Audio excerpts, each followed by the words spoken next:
So আমি বাড়িতে চলে এসেছি আমার। So hey everyone, welcome back to my channel, welcome to a new vlog. So দেখতেই পাচ্ছ যে আমি পুরো সেজে গুজে একদম রেডি। সো রেডিটা কিসের জন্য সেটা অবশ্যই তোমাদের সাথে শেয়ার করব। সো আগে বলি যে আমি কোথায় যাচ্ছি। আমি একটা ইভেন্ট হোস্ট করতে যাচ্ছি ফর নববর্ষ।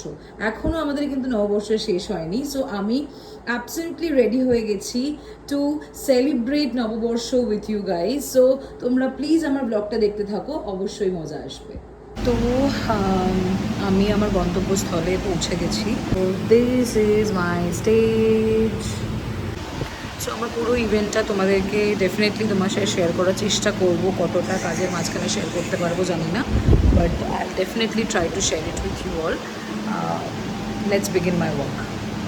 তো আজকেও ছিল আমার একটা নববর্ষের ইভেন্ট অ্যান্ড আমি গেছিলাম ম্যানকাইন্ডের ইভেন্টে। আর তোমরা দেখতেই পাচ্ছ যে আমি কতগুলো অডিয়েন্সের সামনে আমার পারফরমেন্স দিচ্ছিলাম। ওখানে ছিল নানা বাচ্চাদের গানের প্রোগ্রাম, পিরামিড খেলার প্রতিযোগিতা, তারপরে আরও অনেক কিছু। তারপরে তোমরা দেখতেই পাচ্ছ বাচ্চাদের মিউজিক্যাল চেয়ার ওখানে উপস্থিত ছিল, বড়দের মিউজিক্যাল চেয়ার ওখানে উপস্থিত ছিল। ওভারঅল অনেক অনেক মজা হয়েছে, প্রাইজ ডিস্ট্রিবিউশন হয়েছে, তো অনেক মজা করেছি আজকে। সো আমার কাজ শেষ, আমি বাড়িতে চলে এসেছি। এই যে আমার ছোট পুটকো, আমার কাজ শেষ, আমি বাড়িতে চলে এসেছি। And thank you for watching my vlog, thank you so much. আর যদি ভালো লেগে থাকে তাহলে আমার চ্যানেলটাকে লাইক, শেয়ার আর কমেন্ট, তাই না মামা?